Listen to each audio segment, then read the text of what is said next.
Alright, it is July 19th, approximately 9 a.m. This is going to be lecture 10, in which we get to calculus at last.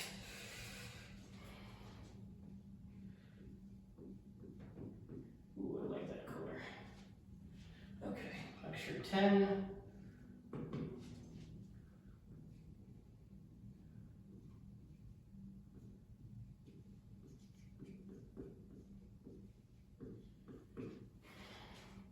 This is in chapter 16 of Boyer and Mirabach's work on the history of mathematics, labeled British Techniques.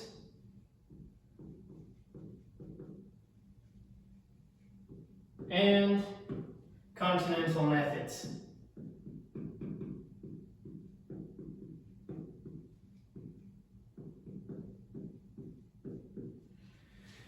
Okay. Check the camera real quick before I get this coffee. Goodness gracious. All right.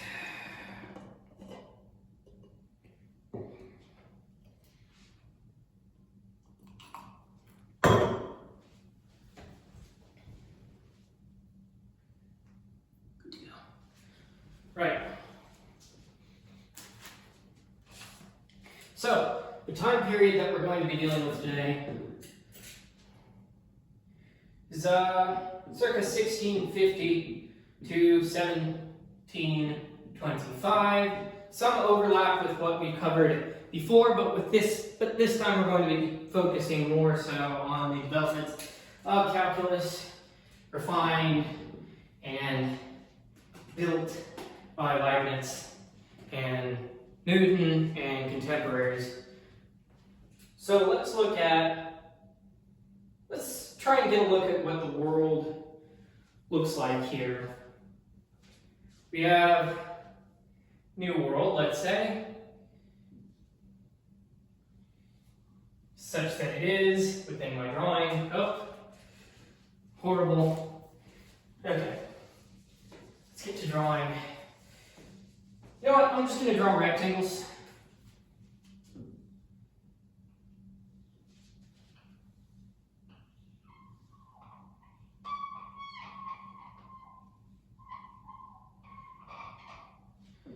So this is going to be the New World.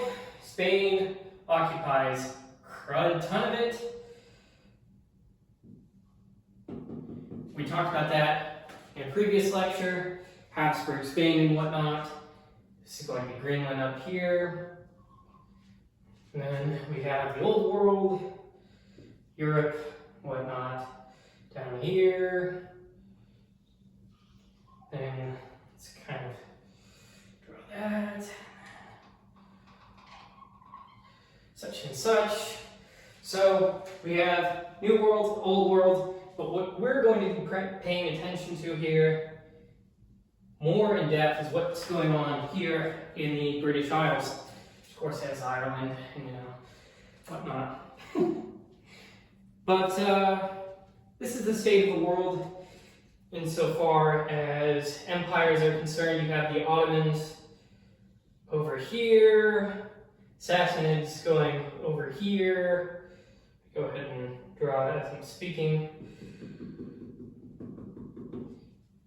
Of course, Spain, Portugal, France, HRE,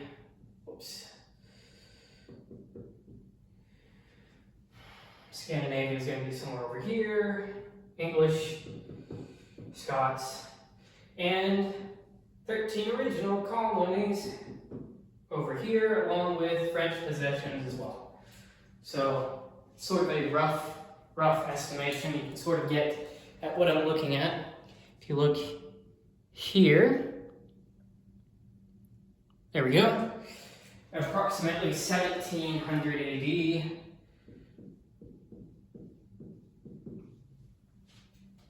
So it's not exactly a territorial peak for the English by any means, but I was talking to a professor about this. It's kind of akin to how the Americans, they weren't top dogs in the 1920s, but it was pretty clear, pretty evident that they would become that. So much so that whenever the Second World War broke out, Winston Churchill was making these beckoning speeches to the New World, liberating the old and all that. So the English are really primed to dominate a lot of this period and into the 19th century with Pax Britannica and all that. But for now, we're just going to be focusing on the mathematical section, of course. There was, of course, around this time, the English Restoration, Dutch decline, Newtonian synthesis, that sort of thing. And we'll get into the figures here as well, but just pay attention to this sort of overview in which the infinite ceased to be taboo, the legacy of Descartes passed in the hands of Wallace, Barrow, and Newton, who we'll get more into here in a moment, where geometry met flux and proof met power. As the continent soared with looking at curves, we talked last time about this sort of convex fever that gripped the world before calculus. Britain grounded itself with rigor. Proportions became series, indivisibles became fluxions.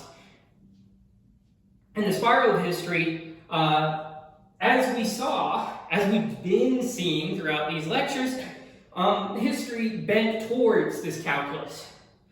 Now, who's going to claim this invention? You guys can already sort of interpret, you guys can already guess at that. What is the rigor of infinitesimals? Can geometry survive under infinite descent? And what we're going to see here is that this is the age where mathematics really comes of its own and becomes empire, in a sense, with the Royal Society that we're going to see here, that we set up in the previous lecture. So let's get right to it with the faces of the era.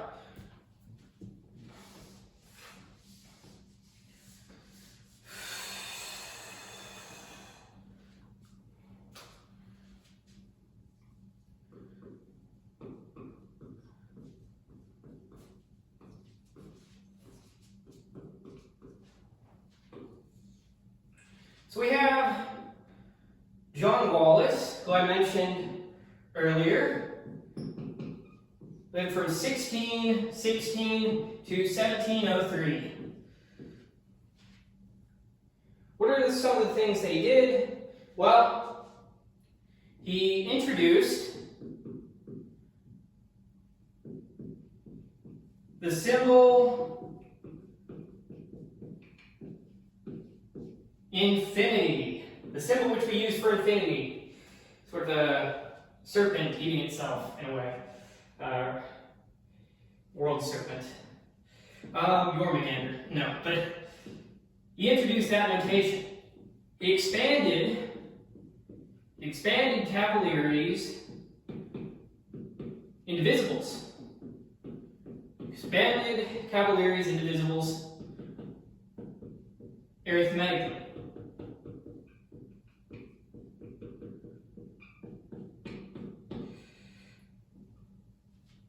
He also developed, oh right, I gotta be careful with that.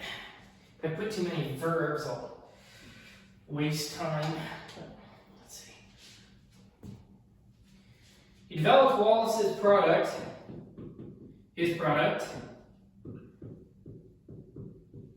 for pi and early integral formulas.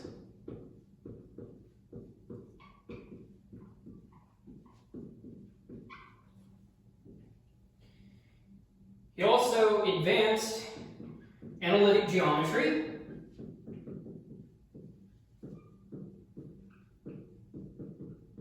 and infinite series.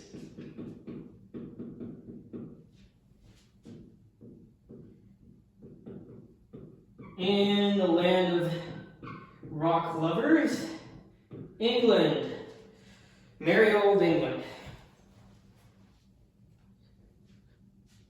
Right.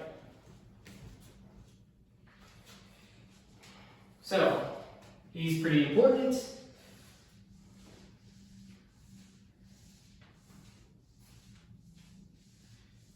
Another important figure of the era. We mentioned him earlier. I'll mention him again. Isaac Barrow lived from 1630 to 1677. He was the first to articulate the inverse relation between integration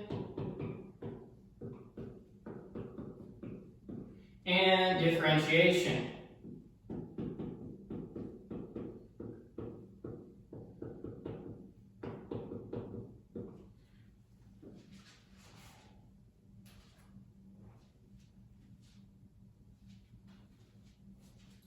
He also taught Newton.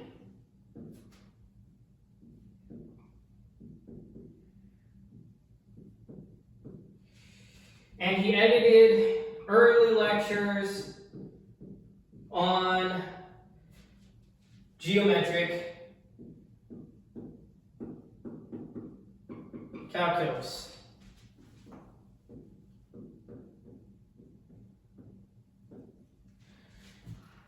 He reconciled geometry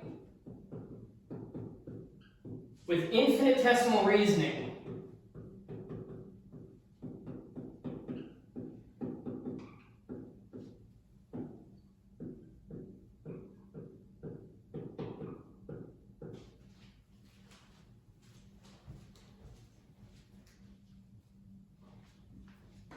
Very important.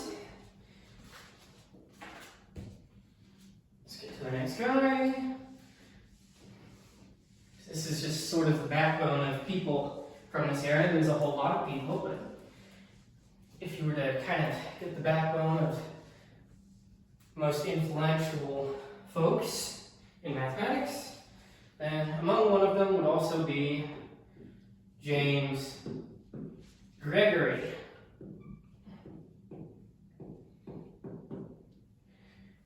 Who lived from 1638 to 1675. He anticipated Taylor series and found exact expressions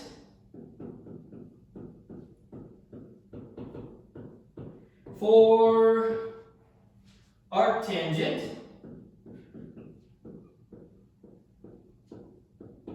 integrals.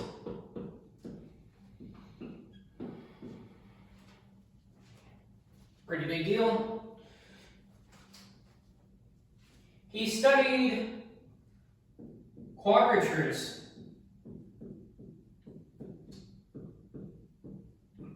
of curves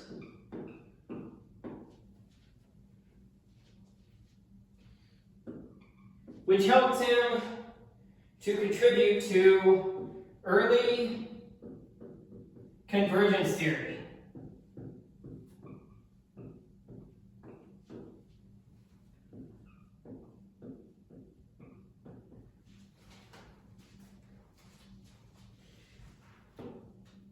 And introduced series expansions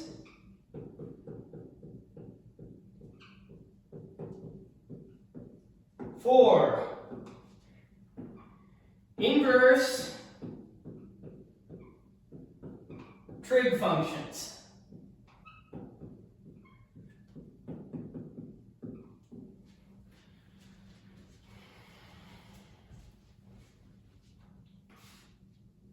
Very good.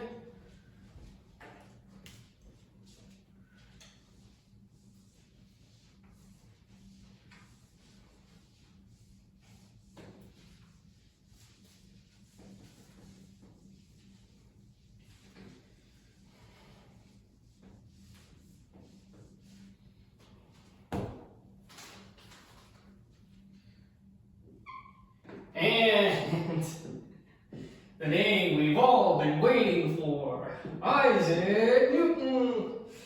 Okay, so 1642 to 1727.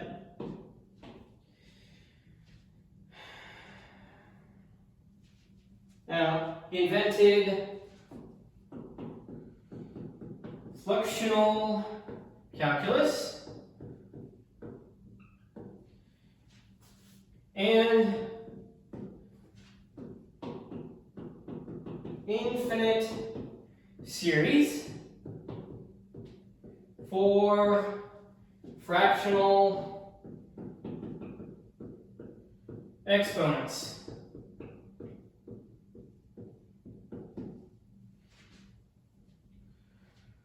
He formulated the laws of motion,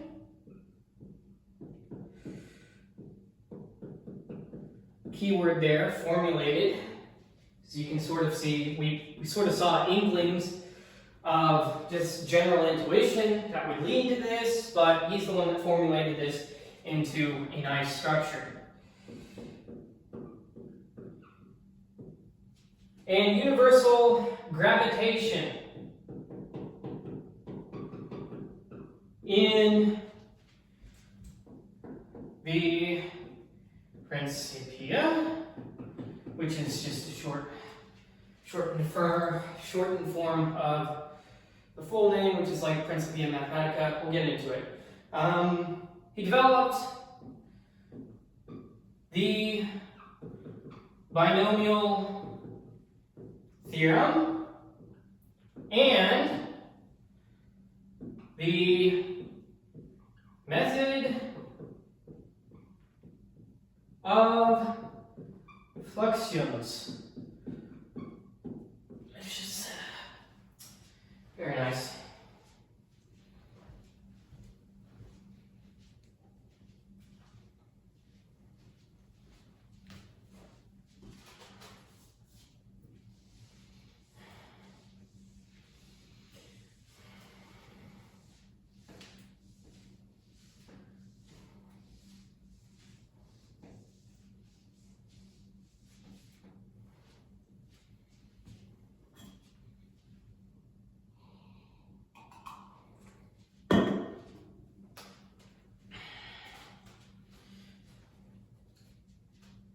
And we have quite the contemporary here,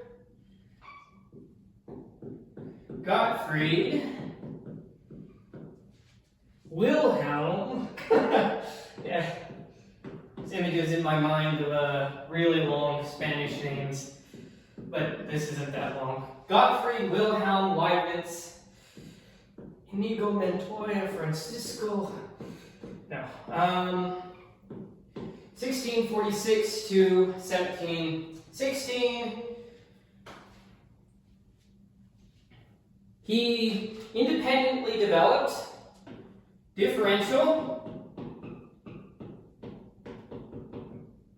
and integral calculus.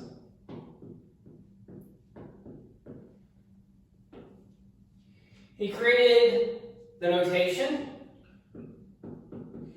which we still use today. Dx, this little squiggly line that we use for integrals, and the symbolic form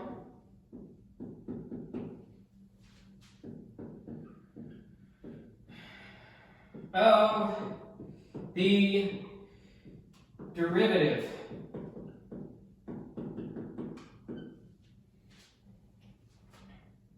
He also founded the analytic style,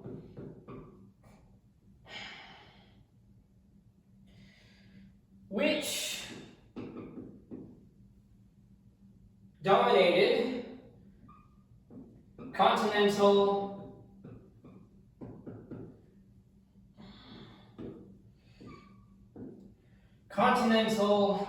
mathematics.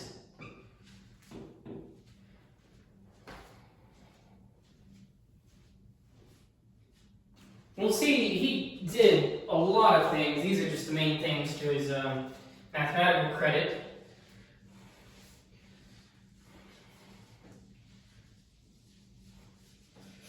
And I've got to admit, I kind of like him a bit more than Isaac Newton. Controversial statement, hot take, scandal, all that. But, let's see here, another important name. Ch10, Jacques James Bernoulli.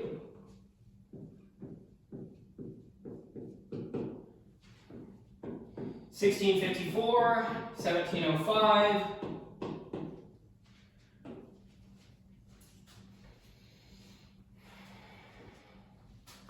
He founded the theory of probability in ars conjectandi. He introduced Bernoulli numbers. How humble. Okay, Bernoulli numbers and the law of large numbers. Very important. He also investigated the logarithmic spiral and early combinatorics.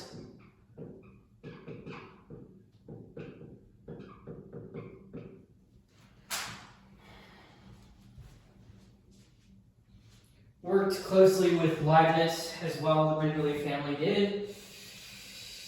See, Leibniz was a lot more of a people person than Newton. I mean, refined people person. And it's a very low bar, I guess. Okay. We have John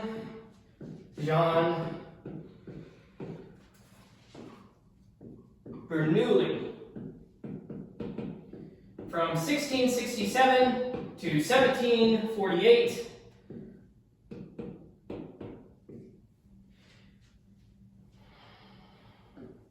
He was a prolific expositor and extender of Leibnizian calculus, which is basically the calculus which works off of Leibniz's ideas, uncombined with Newton's ideas at this point.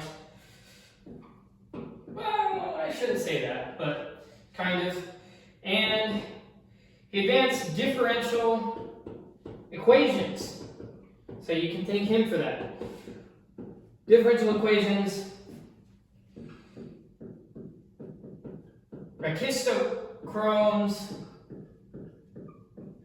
and exponential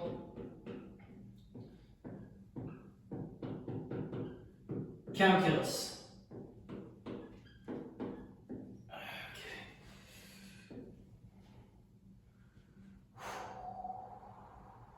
He mentored Euler, who is very, very important, as we'll see in the next chapter, and he disseminated analysis across Europe.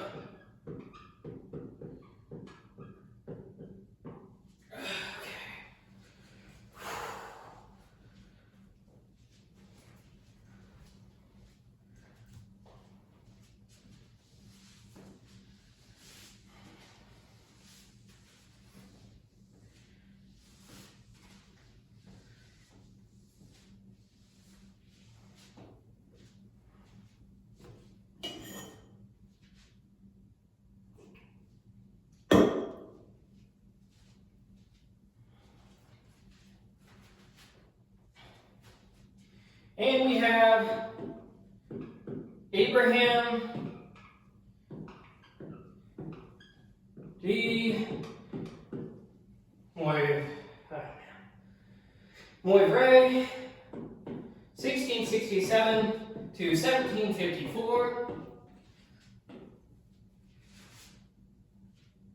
He developed analytic trigonometry using complex numbers. Very much gone as this was the taboo against complex numbers by this point, imaginary, whatnot. But okay. He also authored the Doctrine of Chances, which, as you can imagine, is foundational to probability theory.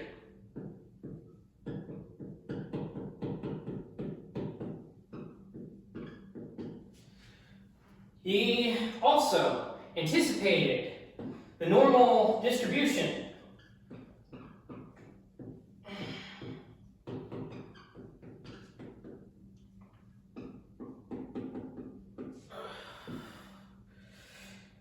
and Stirling's approximation.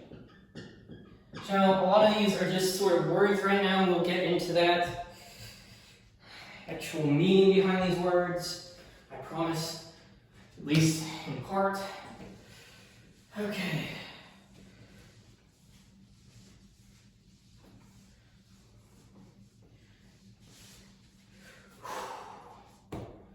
We have Brooke Taylor,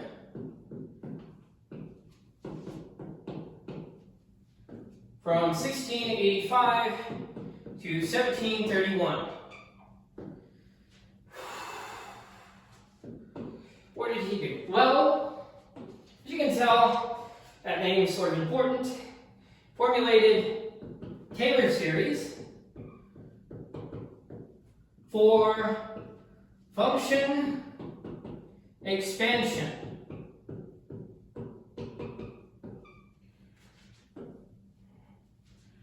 He studied curvature.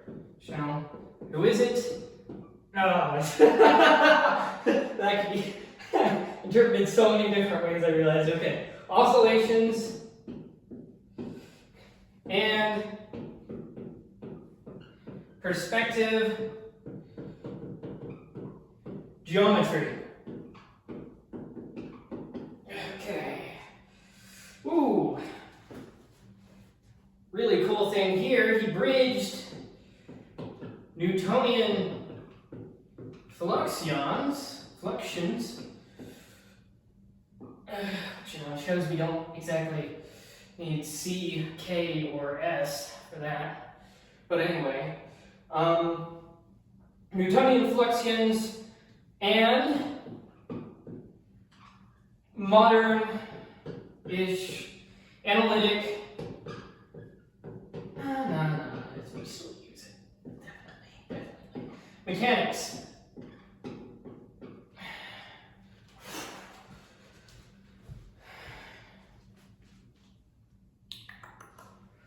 Good job, Brooke Taylor. Not even mentioning the other guy yet, but Taylor, McLaurin. We'll talk about some of his stuff. Okay. And last but not least, in this summary of names, which is by no means all-inclusive, Alexis Claude Clairaut. Okay, from 1713 to 1765.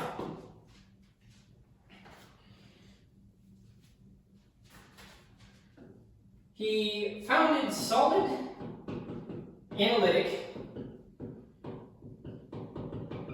geometry, and he studied spatial curves. Space curves. He extended curvature and potential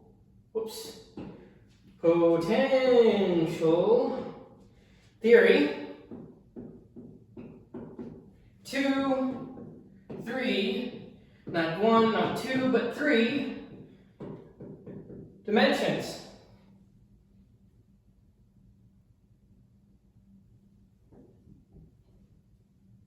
He also applied calculus to gravitational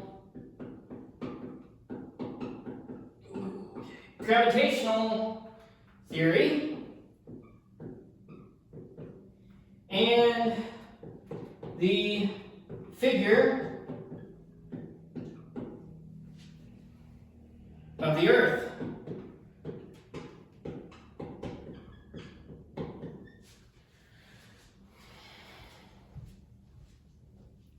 So that does it for the section on the faces of the arrow. Let's move on to its works.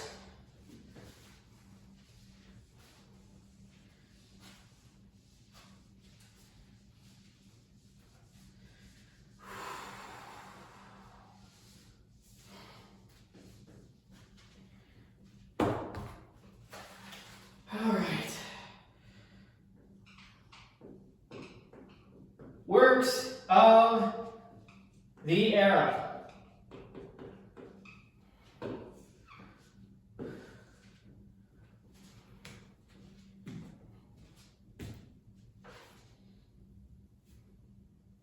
Now,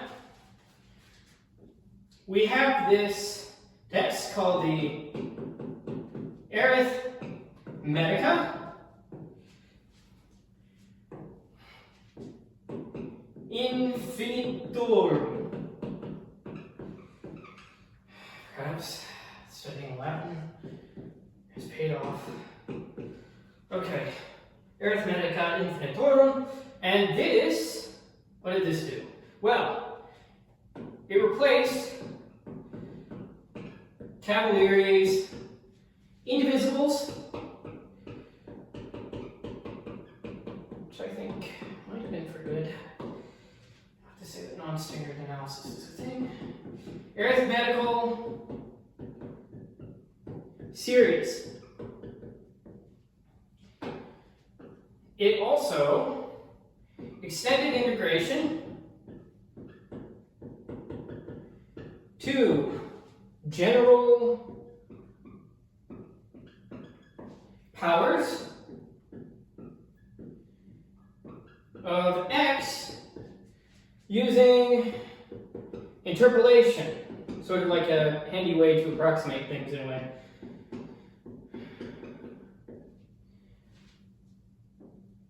It also introduced infinite products and early conceptions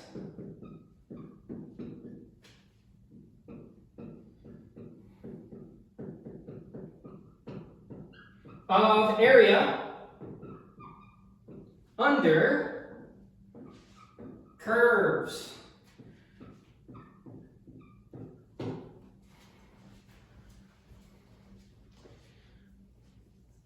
Very good.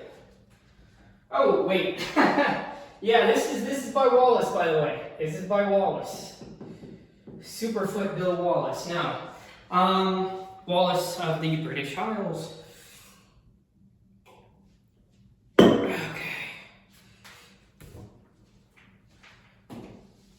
On to the next text.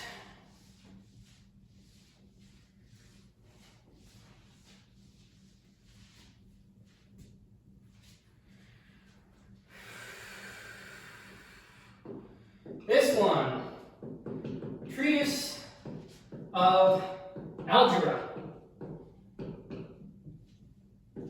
comma, both historical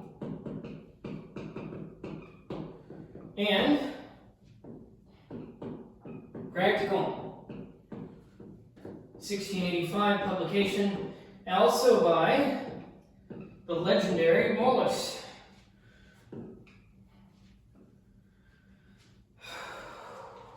So, in this work, he merged symbolic manipulation with historical development.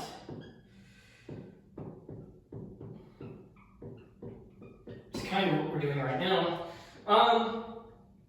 He started English priority in algebraic methods over Descartes.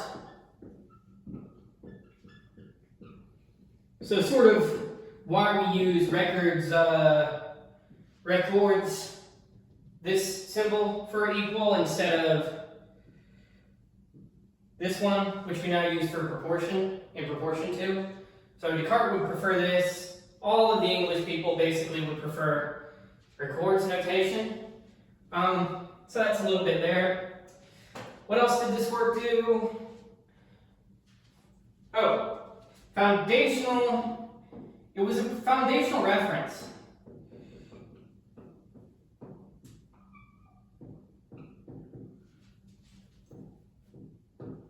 for Newton and other English mathematicians of the time.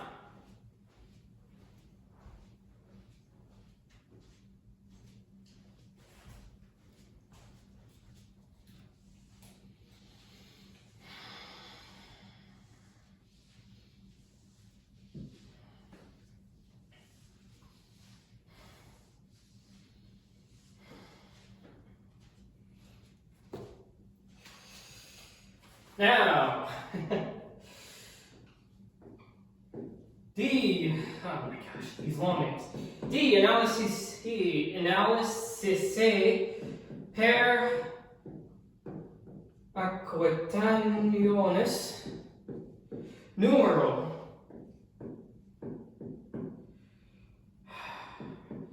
terminorum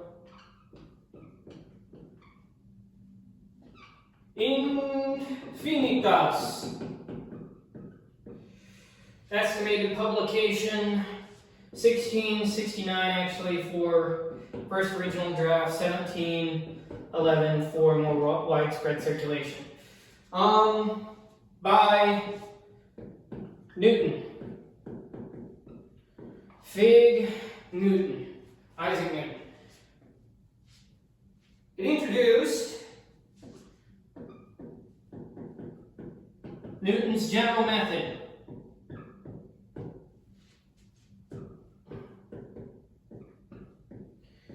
Of infinite series, expansion. Exactly what the British Empire and, well, every single empire except for the Ottomans was doing around this time. Well, maybe the Ottomans were kind of expanding. I don't know. Not yet sick man of Europe, maybe. What else? It showed that curves could be expressed and integrated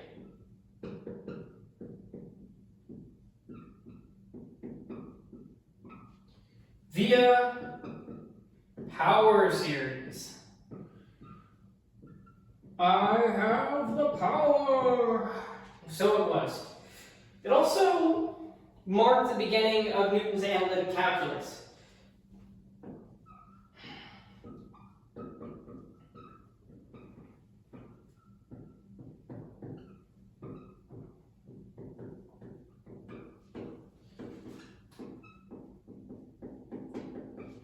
Analytic calculus.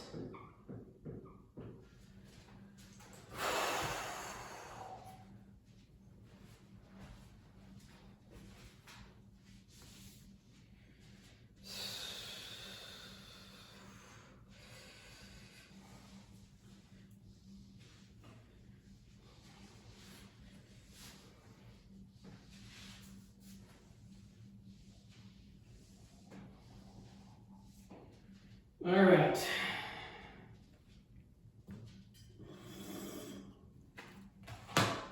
Drum roll, please. There we go. The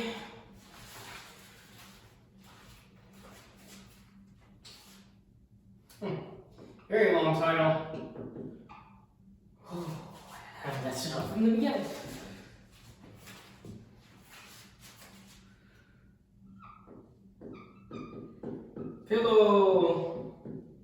Philosophiae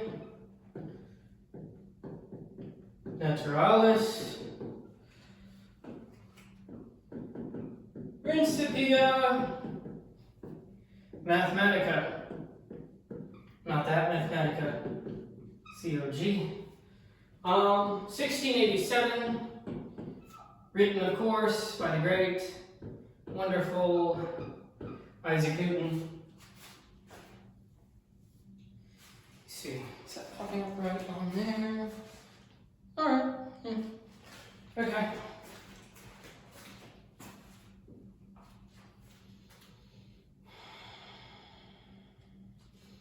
Very important work. Unified physics through geometric derivation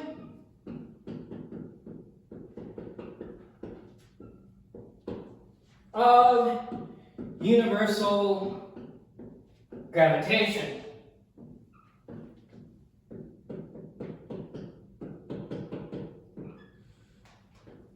What else did it do? Well, it formalized laws of motion and mathematical astronomy.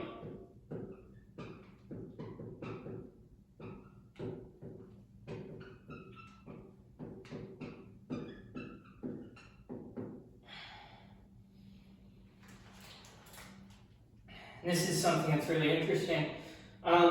It contained hidden, yeah, like Newton's a very cloistered individual, so one can imagine, hidden uses of calculus under geometric language.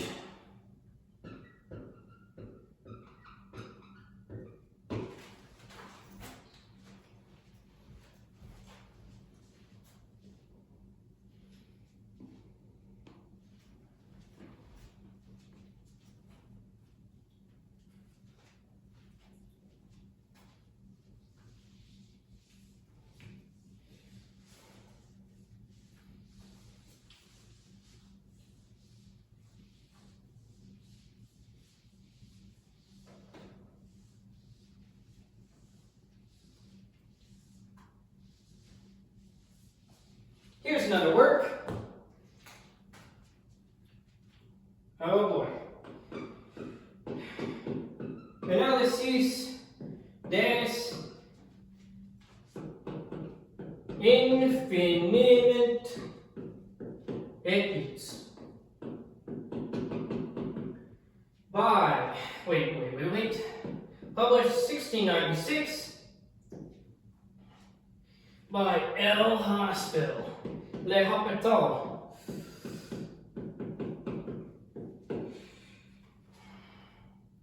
The Marquis himself.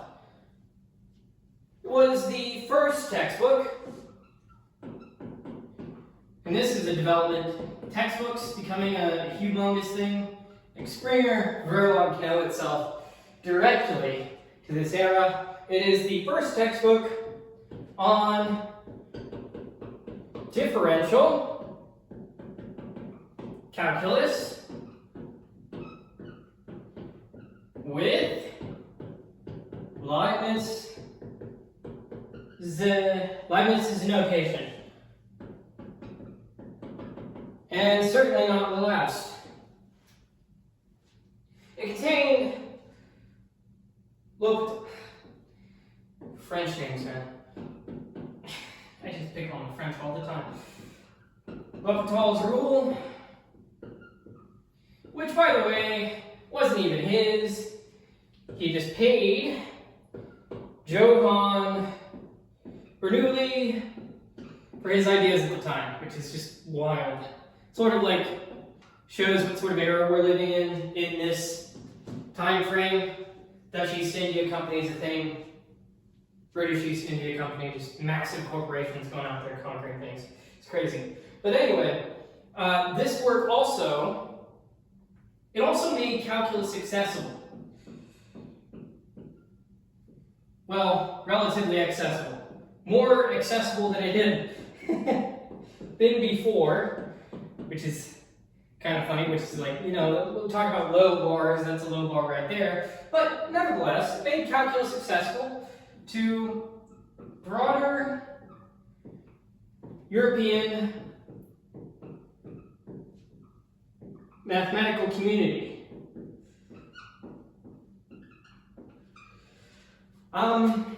Very valuable work. High praises for that.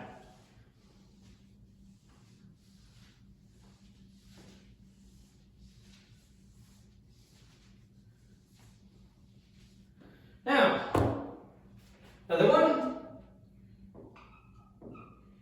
D quadrata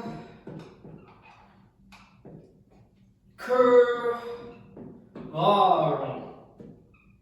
1704 by the man, the myth, the legend, the Newton himself, Isaac Newton.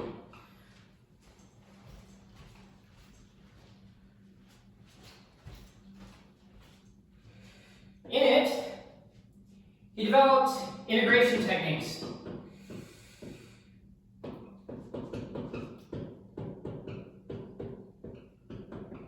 What sort of integration techniques? Well, those explicitly tied to fluxions, which are his notion of derivatives in a sense, flux, change. That goes all the way back to an ancient Greek philosopher who thought that everything was on flux, which, thanks for that bad idea. Heraclitus. But, anyhow, in this book, he also introduced the notion of the ultimate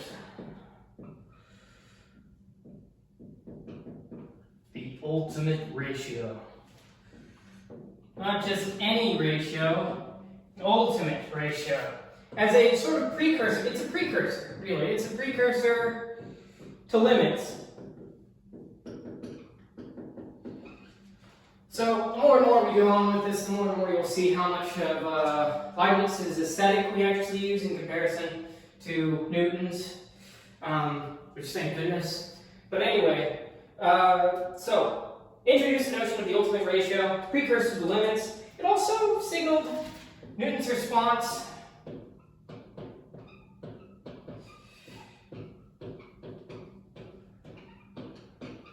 to the popularity of Leibniz's methods. Trying to use Leibniz's name as like a possessive thing with the apostrophe S, which is so hard because it's like it's a Z and then it's an S, but there we go. Put that over there. Okay. A few more words to go before we go to the general historical overview.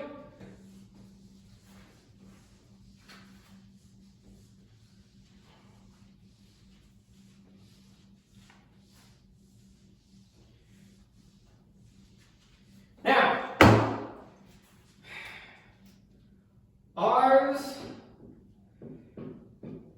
conjectandi, written 1713. 1738 now. By Jacques Bernoulli.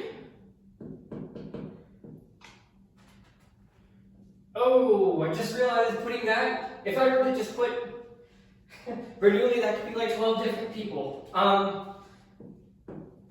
Jacques. Jacques. Jacques. Jacques.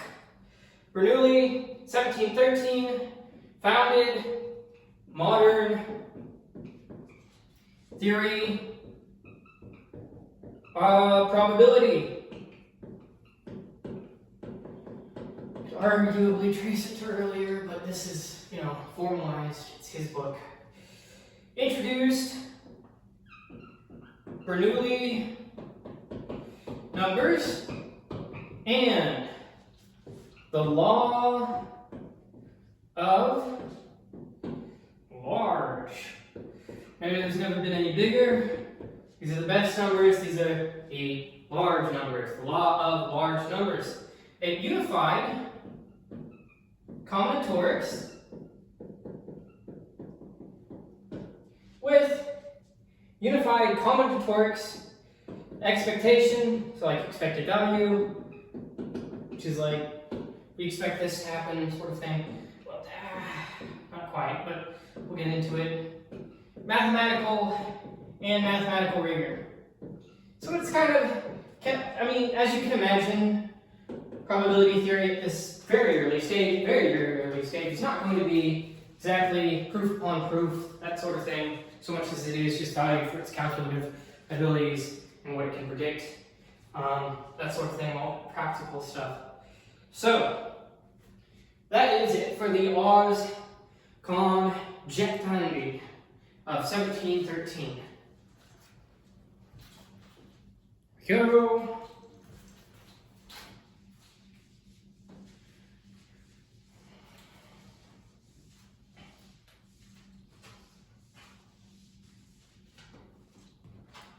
Now, onward and upward to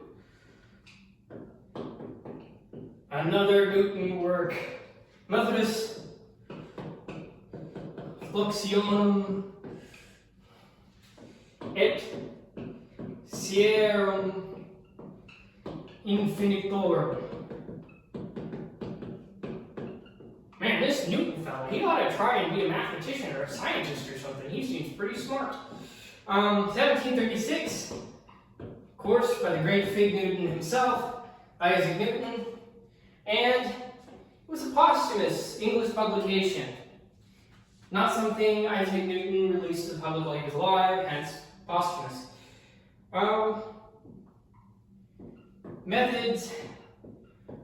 Method of fluxions. That's what it covers in general. It developed rules for differentiation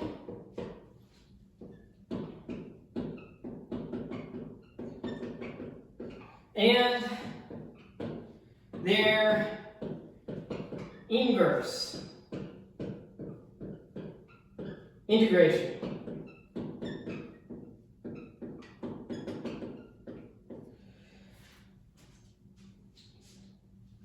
And this presented Newtonian calculus a lot more directly than the Principia.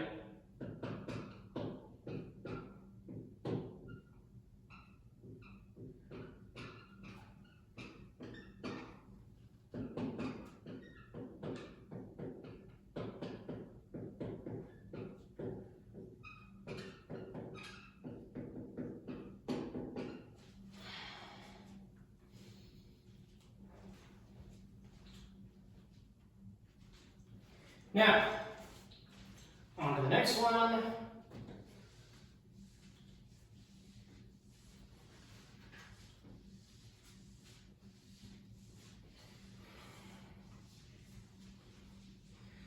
This one is, thank you for the small name, Miscellanea Analytica. 1730.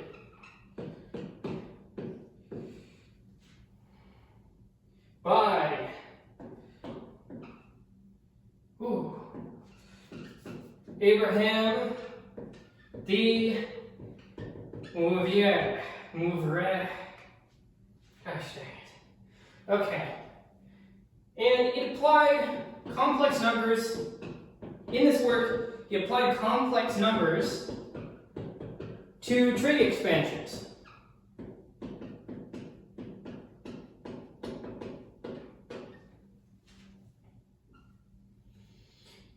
He also advanced probability theory.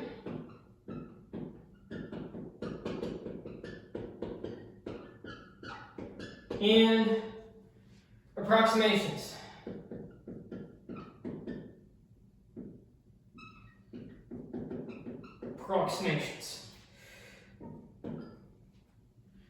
Sort of a precursor. Not sort of, is precursor to normal distribution.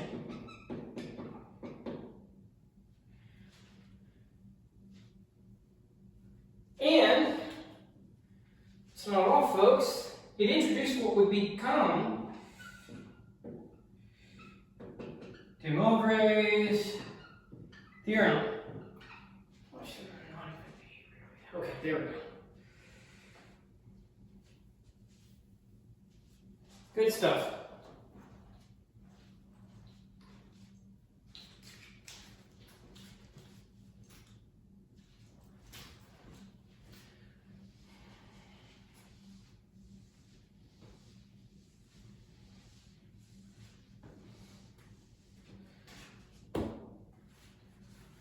Eventually I'll learn French, and then it won't be so difficult. Colin McLaurin. Oh, whoops. He's striking back for not being included in the 10 names from earlier. Okay. Treatise of fluxions. 1742.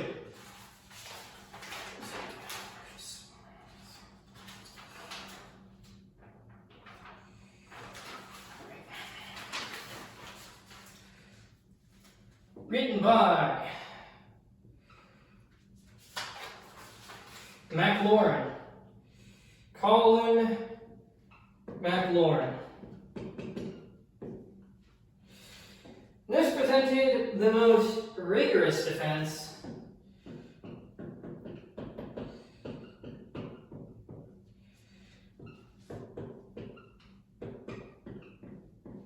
of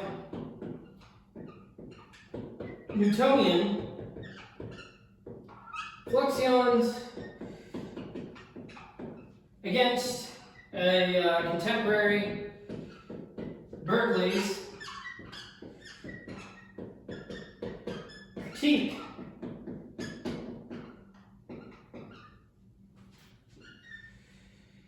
and it grounded calculus in classic geometric logic.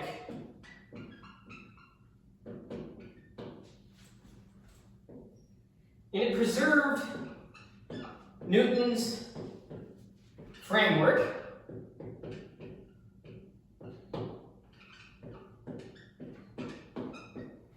during the rise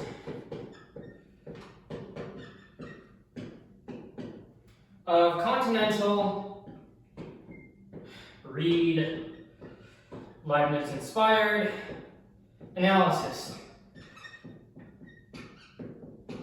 These little wars in mathematical history.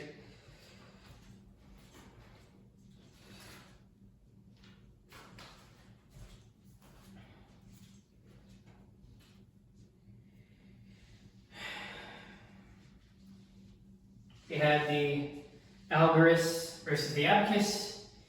Now, after a while, we have Newtonians, well, versus Leibnizians?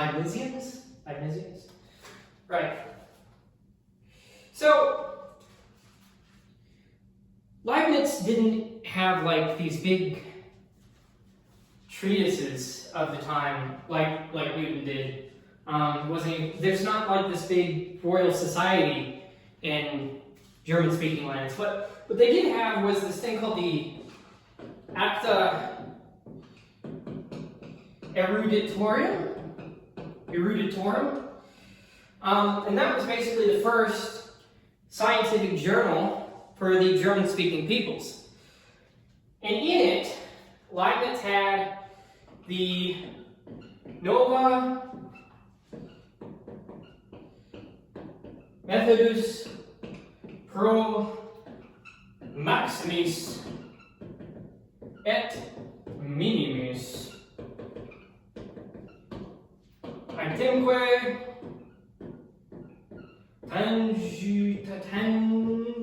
Tangentibus. And this was actually published in a scientific journal in 1684. And also,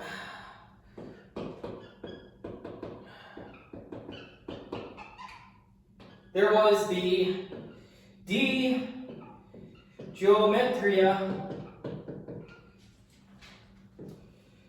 Recondita et Analysi Indivisibilium atque Infinitorum, which was published in 1686 by, you guessed it, also Leibniz. And so it's not too hard to see why Newton won in terms of popularity. He has the financial backings of what would become the center stage empire of the West, whereas Leibniz was regulated to a fractured continental empire, which at this point was becoming neither holy nor Roman, or that phrase, nor an empire. So he gives us these two articles in the main, these journal papers, and in them we get the denotation for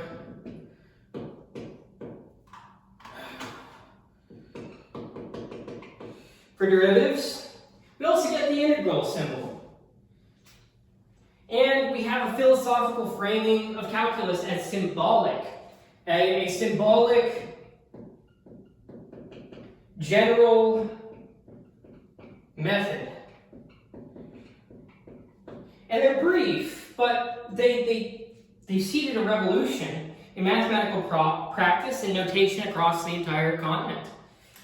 So good job, Leibniz.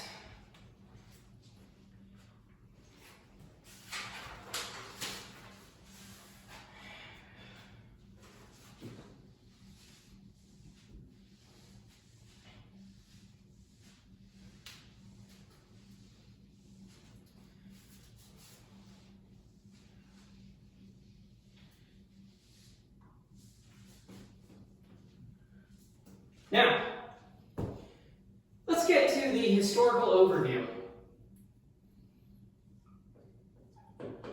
We've looked at its faces, we've looked at its works.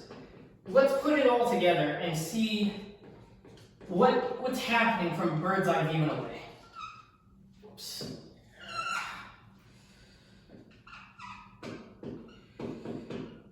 We have England's geometric conservatism. And this isn't about Tories. No, in this case, Newton's calculus remained veiled in geometry, driven by fluxions, ratios, and limits concealed under classical form. Barrow's rigor and Wallace's infinite product shaped a method of reasoning that valued continuity with Euclid over symbolic convenience. It sort of helps explain why Leibniz was able to get to the notation that we use today, why they weren't able to do that on the Isles. Also, Barrow's rigor and Wallace's infinite products shaped a method of reasoning that valued continuity with... Script reading. British thinkers distrusted algebraic abstraction, preferring the solidity of geometric construction. So, the previous ways of looking at the mathematical world definitely held more firm on English mathematicians than they did on those from the continent.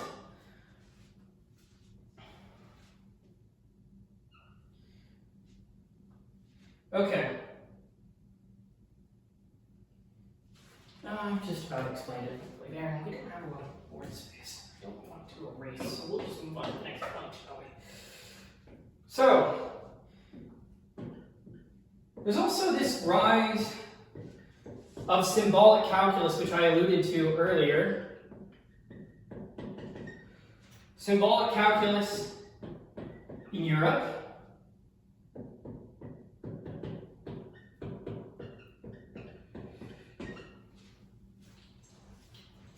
See how that shows up there. So, we looked at what Leibniz brought to the table, right? He introduced dx, dy, and the line for the integral as autonomous symbols of change and summation. Johann Bernoulli translated these into usable algorithms later on, turning calculus into a refined system rather than the scattered pieces of a war between Leibniz and Newton. L'Hopital's textbook formalizes these tools and ensures their spread from Paris to Basel.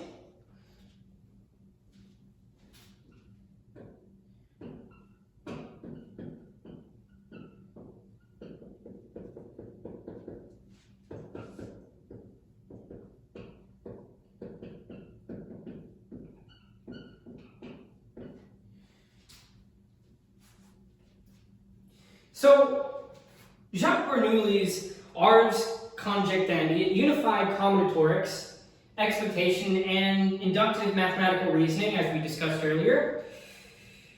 De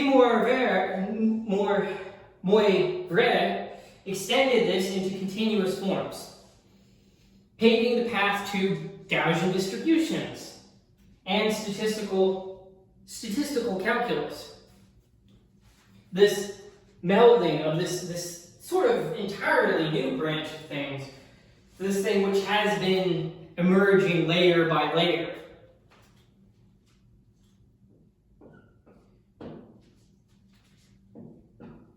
We have something very familiar, and that's this controversy over foundations which we find in this era.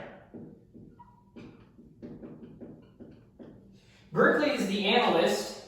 That's Berkeley, as I mentioned earlier, contemporary to all of these great mathematicians. His text, The Analyst, attacked the logical coherence of fluxions as, quote unquote, ghosts of departed quantities, these things which are like fairies, just utterly fantastical. Maclaurin responded with classical rigor, attempting to ground Newton's method in geometric first principles. And all the while, continental analysts moved forward pragmatically, refining convergence and approximation through series and limits. So there's this shaking at the mathematical foundations that we see that's come into question. And this is certainly not, the first or the last, but it's a big deal.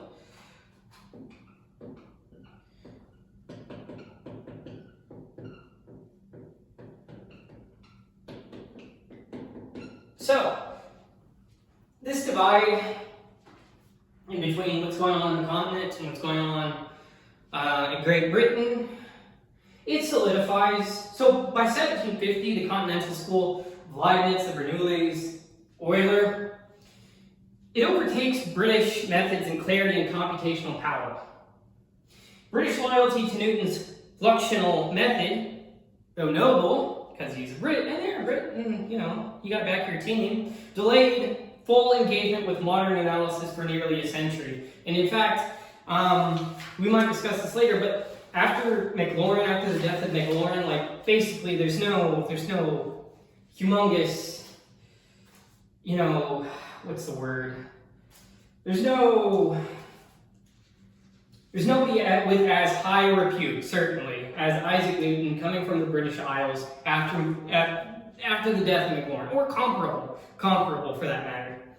So, at least, you know, arguably for a while.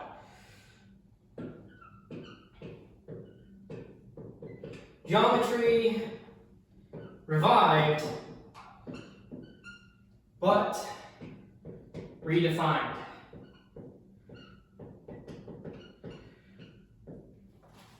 So, analytic geometry expanded into 3 dimensions with Clairaut and Hermann. Newton's solid curves were reinterpreted as algebraic loci.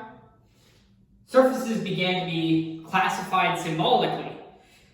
We've been seeing that since Descartes. So geometry didn't die, of course not. It transformed into algebraic structure. So more of that synthesis, which Descartes sort of laid the groundwork for, is occurring, of course, in this era. So this is a brief historical overview of exactly what's going on in this time period in relation to this calculus at last.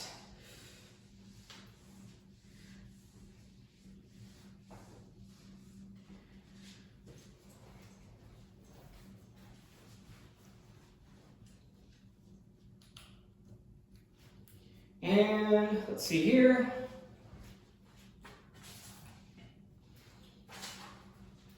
Now let's compare and contrast Newton versus Newtonian versus Leibnizian calculus. And I sort of get into this in another lecture, which I did for the University of Oklahoma Math Club, but why not get into it a bit more? Fluxions and fluents. This thing is dying already. That's just great. Okay. Let's see.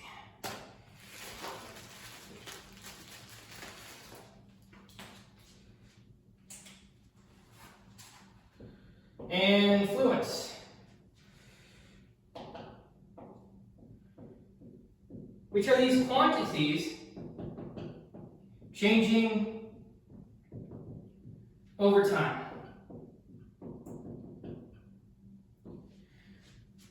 Sort of vague. Versus Leibniz, which has this notion of differentials and integrals, which we would come to really appreciate.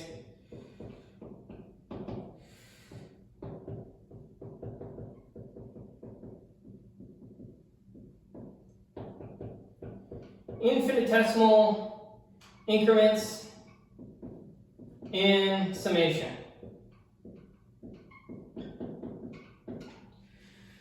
So we'll see here. It's already starting to reveal itself, but Leibniz is a philosopher, a theologian, and all of that, and he comes from a bit more of a formalistic background than Newton. Not to say Newton doesn't.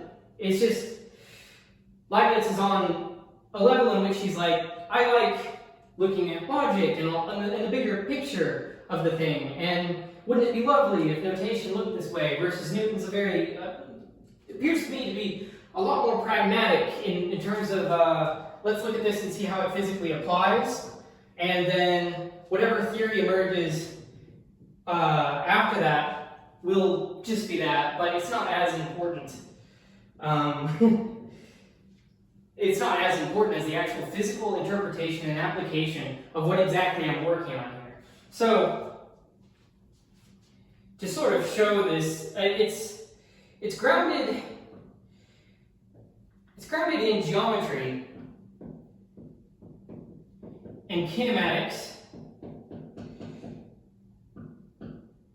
whereas For Leibnizian calculus, it's more so in symbolic analysis.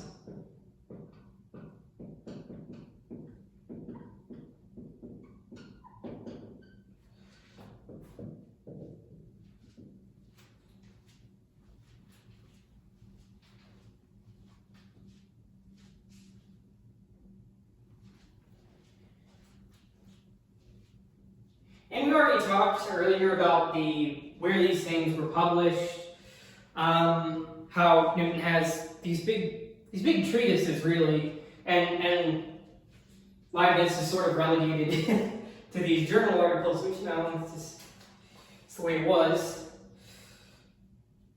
So Newtonian calculus was developed independently in England, and it spread slowly due to lack of clear exposition.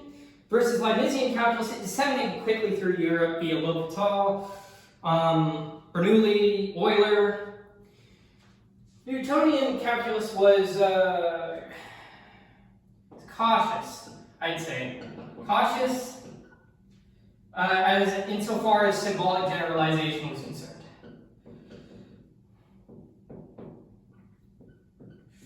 Versus it's and this sort of just speaks to their personalities as well.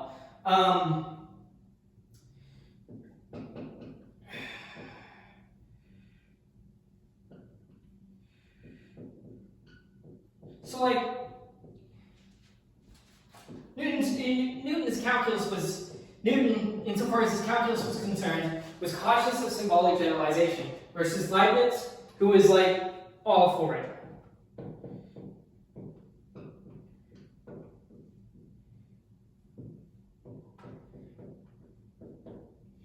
And he really valued the versatility of the thing. I was talking to a friend of mine about this, and one of the things that I said was, it's a lot like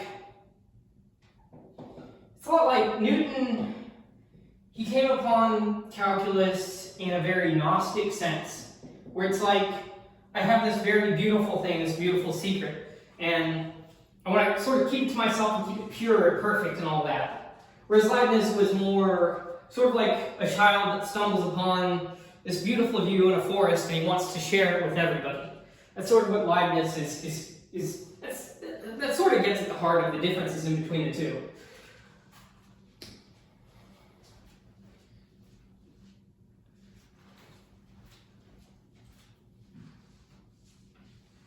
Which, kind of speaks to Newton's alchemical studies versus Leibniz's theological and philosophical works. But yeah, despite these differences, both systems capture the same underlying truths. They approach limits, tangents, and areas from different angles, but they converge to the power. The calculus was not born twice, but it was revealed in two dialects of genius. Coming from that, that theoretical thing on the mount, downward to the practical applications in the case of Leibniz, and in the case of Newton, more so practical to theory up. And this recurrence, this recurrence basically, it's we've looked at this. We've looked at this through math history. It's this recurrence in between the theoretical and the practical over and over and over again. And so it is the case with calculus.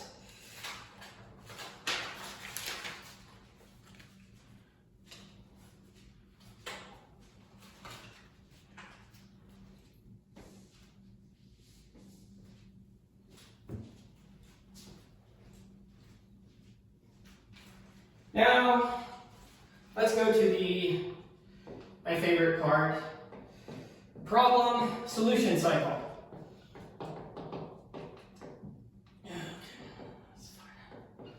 All right.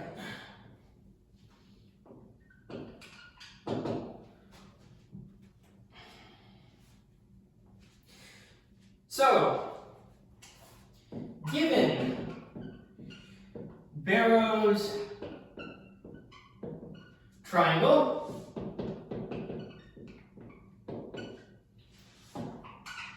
MRN along a curve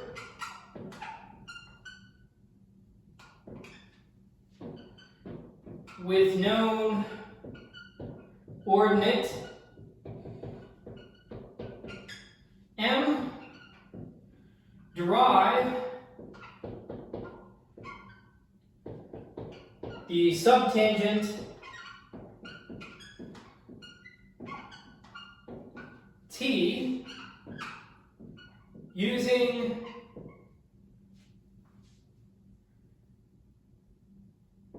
triangle similarity.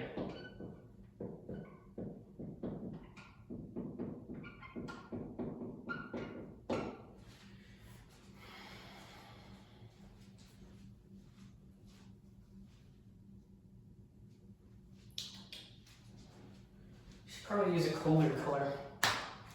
It's kind of going to look like Halloween.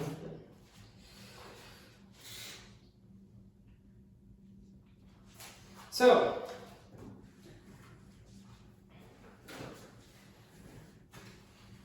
say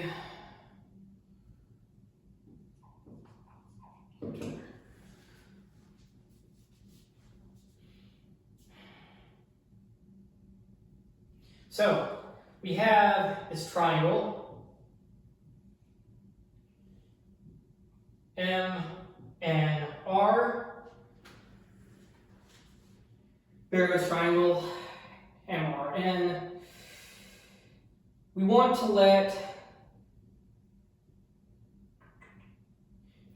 A and B, we want to let a certain A and E be the vertical and horizontal legs of the triangle MRN.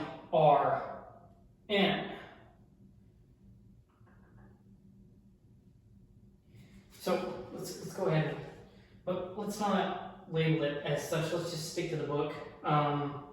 P, Q, this will be, oh shoot, okay. A, T,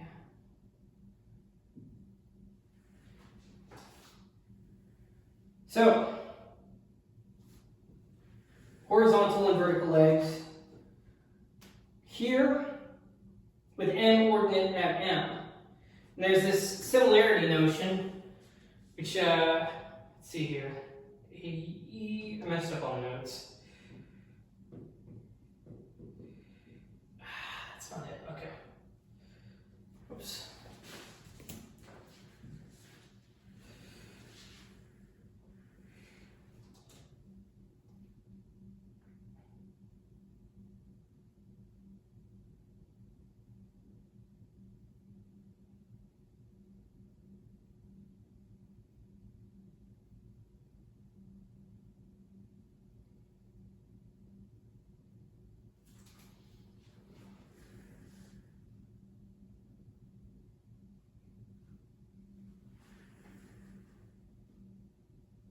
Okay, yeah.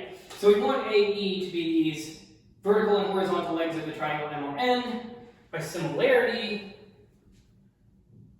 we have that AE is equal to MT, over T. T is equal to EM over A. Gotta check that, but I think that's what, yeah, okay. And so this is actually Barrow's, who, if you remember, teacher of Newton, that sort of stuff. Barrow's subtangent triangle via infinitesimals.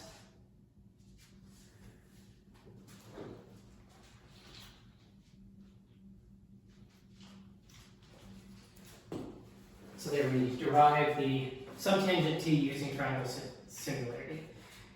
And this is an early geometric precursor to the concept of the derivative. You can kind of see it here with this tangent line.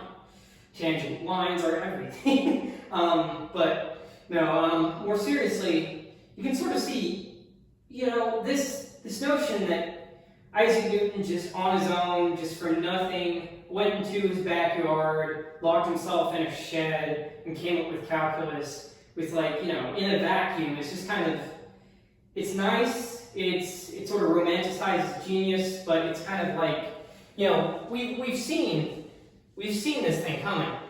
It, you know, in hindsight's 2020, of course, they didn't have that benefit, but calculus, not in a vacuum.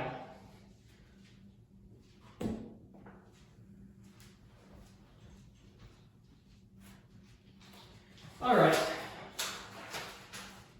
Problem 2.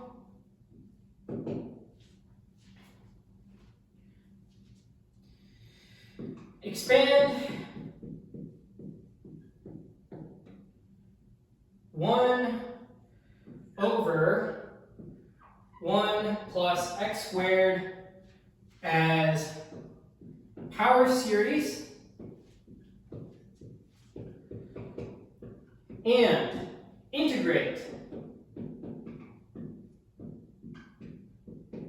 to obtain Gregory's series. He's Gregory.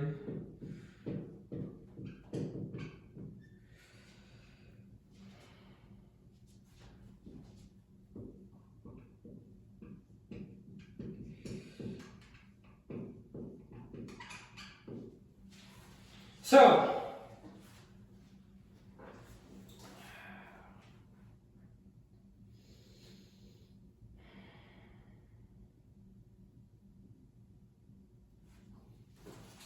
what we are given here is the following. Divide, whoops.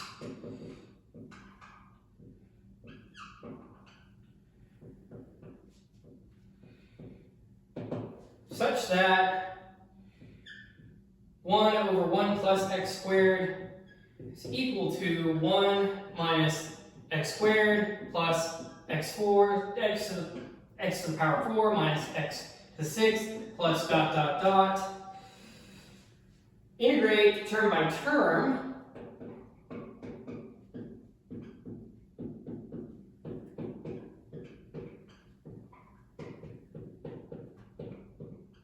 And we get this arctan x. Arctan x minus x to the power 3 over 3 plus x to the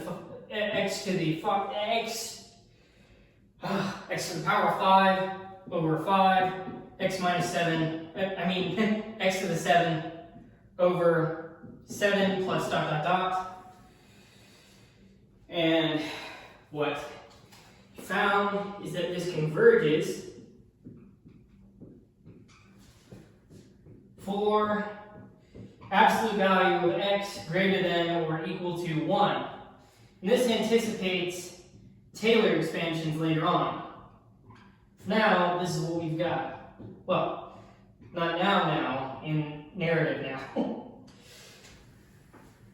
Good job, Gregory. Okay.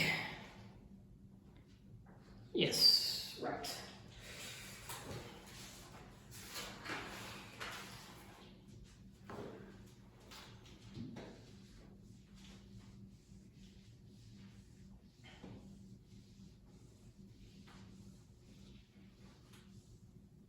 Now, let's get to the ultimate ratio. So, use binomial expansion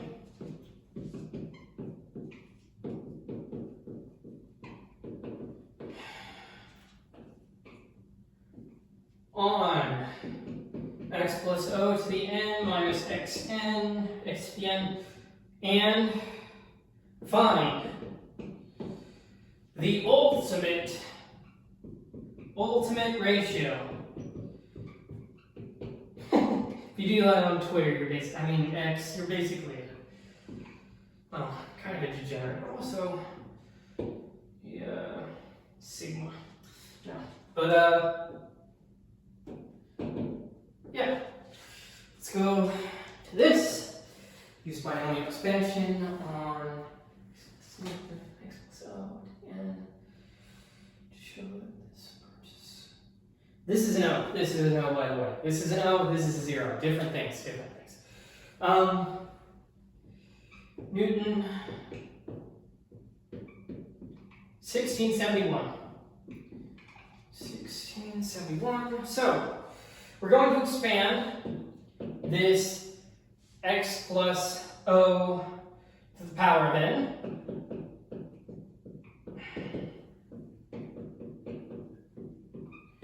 To get x to the n plus n xn minus 1 o plus dot dot dot. And we're going to subtract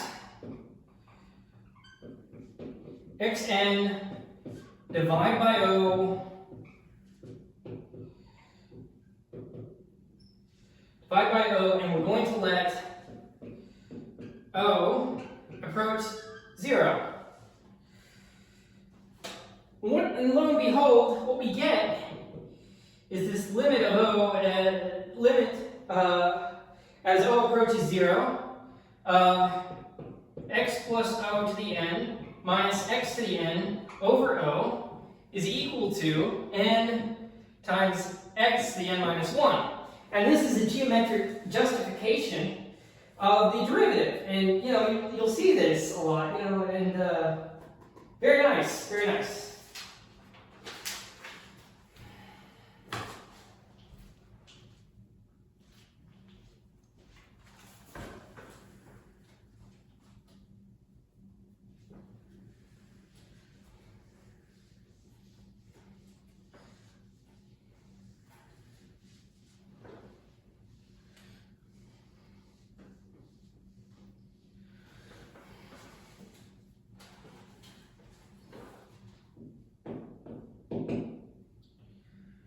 So, say we're asked to analyze the folium.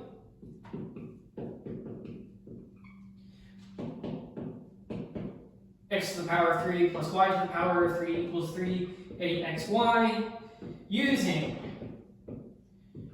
Newton's lattice diagram. Oh, okay, sure.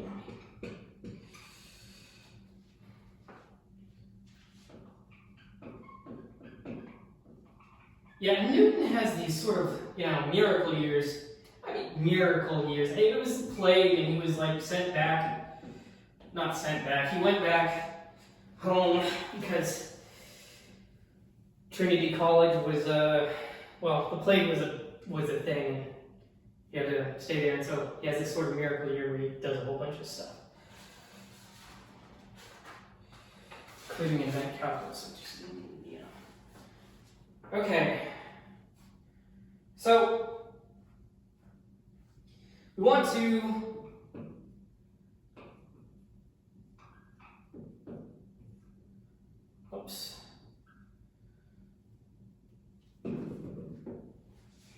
organize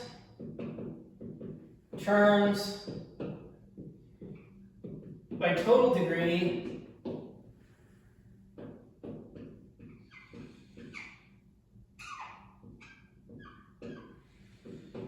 into diagonal lattice segments.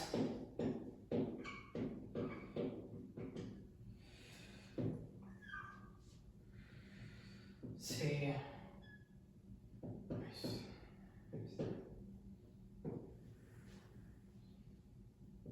See how all these different notations that they used come into play. So, organize terms by total degree into diagonal lattice segments, in which each segment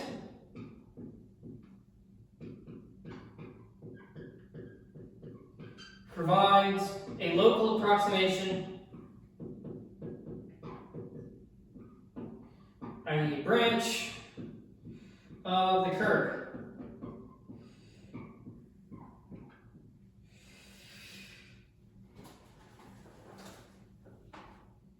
So one of the, let's go ahead and just fill this in.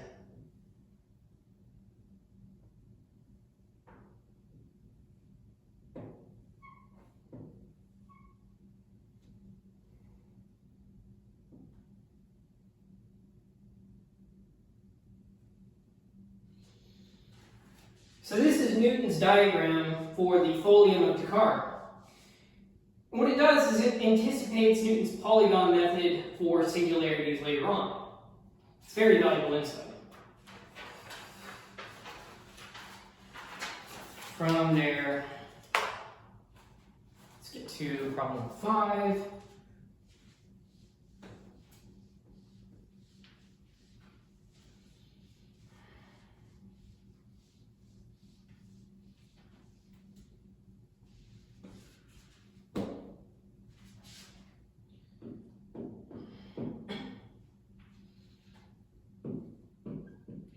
Use a circle diagram to show that AD over DI is equal to E over R derivative theta d theta over dx. Gotta get black extra markers. This is stupid. So let's see here.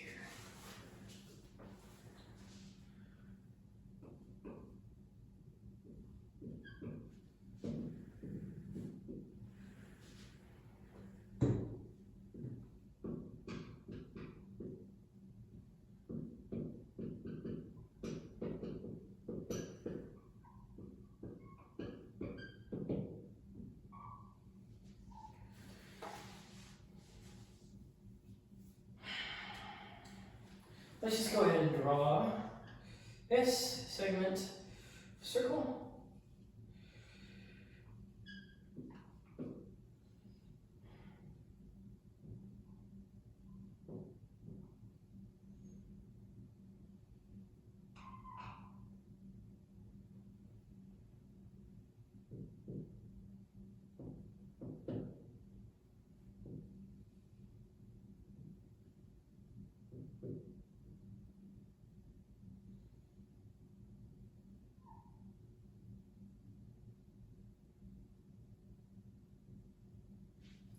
Here we go.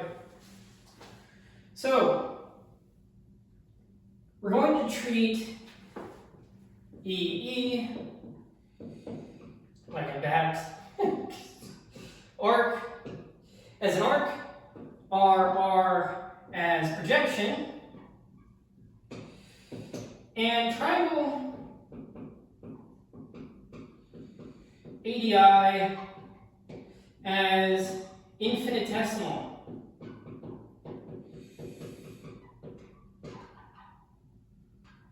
And what we'll find here is that this ratio, it approximates to 1 over sine theta equal to d theta over dx. And it's this visual bridge from geometry to differential identities. Pascal's triangle of differential ratios.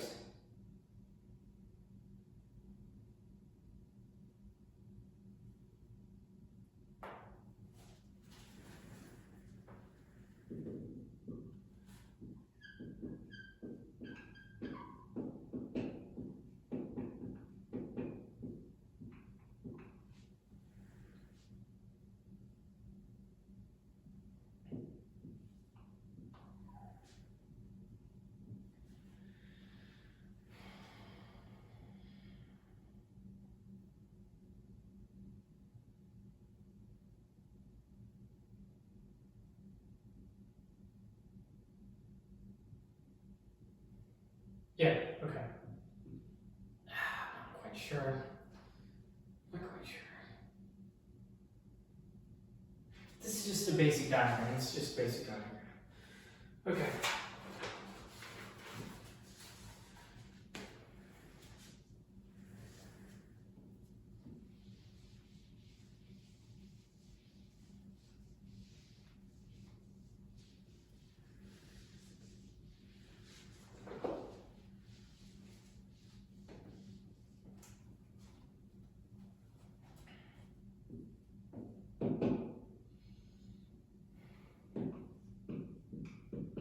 Now suppose we're asked to derive dxy is equal to x times dy plus y dx by expanding x plus dx, y plus dy.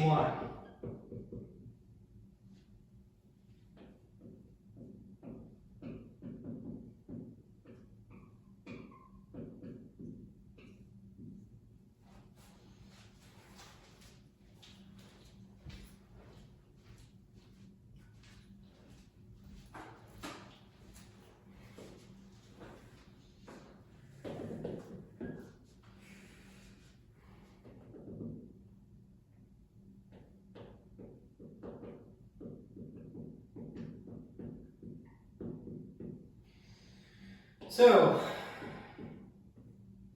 we expand x plus dx, y plus dy minus xy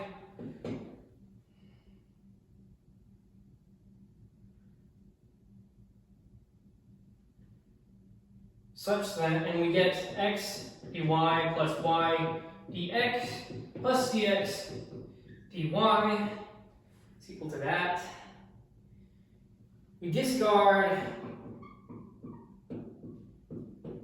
dx dy as second order.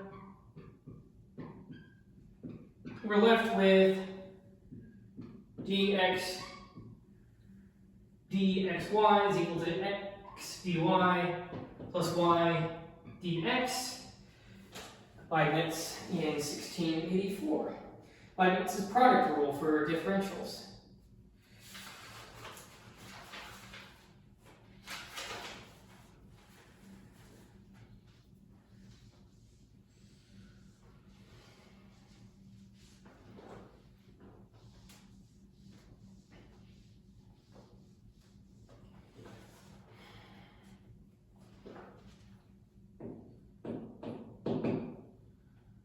So, say we're asked to express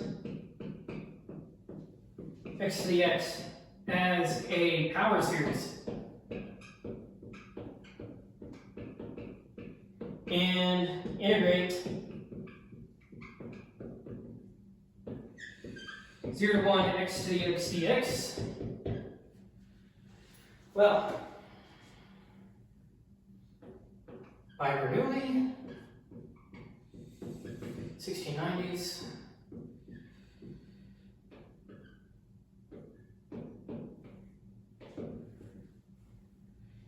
We would use this. X to the x is equal to e to the xl natural log of x times the natural log of x is equal to the summation x natural log of x to the n over n factorial. We integrate this term by term,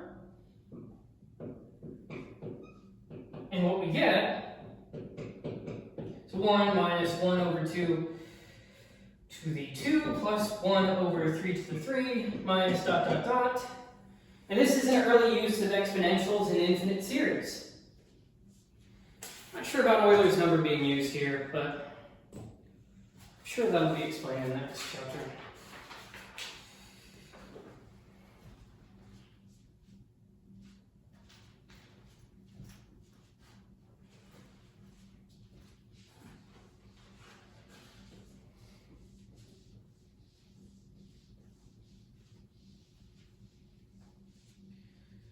Okay, now problem 8. Derive the number of two-letter, this would be like a cryptography thing, two-letter permutations using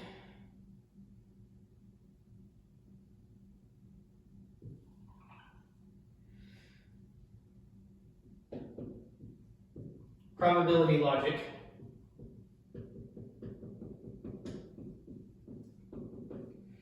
So,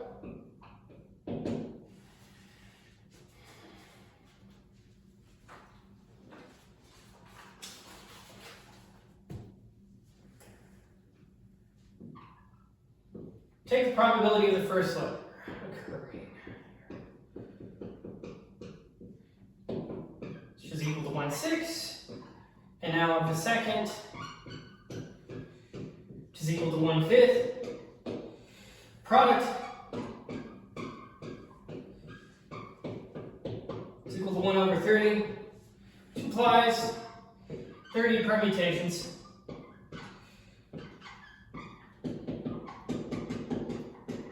And so, from D Moivre 1711,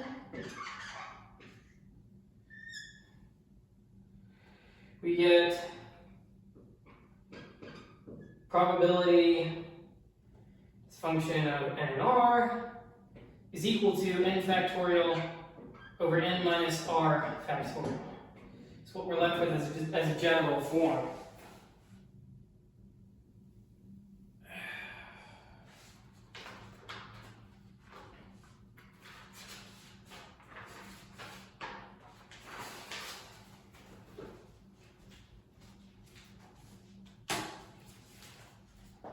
So, to close, calculus wasn't just invented, it was uncovered twice. Newton in solitude conjured fluxions for motion and geometry. Leibniz in correspondence spun differentials from language and logic. They didn't merely compute, they redefined what it meant to know change. What united them was not method, and certainly not personality, but destiny. A universe in motion required a mathematics that could speak its grammar. Newton views Euclid in motion, offering a calculus of force. Leibniz views logic in infinity, offering a calculus of thought. The Bernoullis transformed that calculus into technique. De Moivre and Bernoulli seeded probability in the shape of chance. Maclaurin and Clairaut defended structure at the edge of rigor, and yet neither fluxions nor differentials escaped unscathed. The infinite still lacked a coherent, solid foundation. The derivative still had its definition. The integral still demanded formal precision. The dialectic remains. Can motion be mathematized? Without first understanding what a limit is, can symbolism yield truth when its foundations remain implicit? Can two systems born in rivalry give birth to one enduring legacy? We've seen this.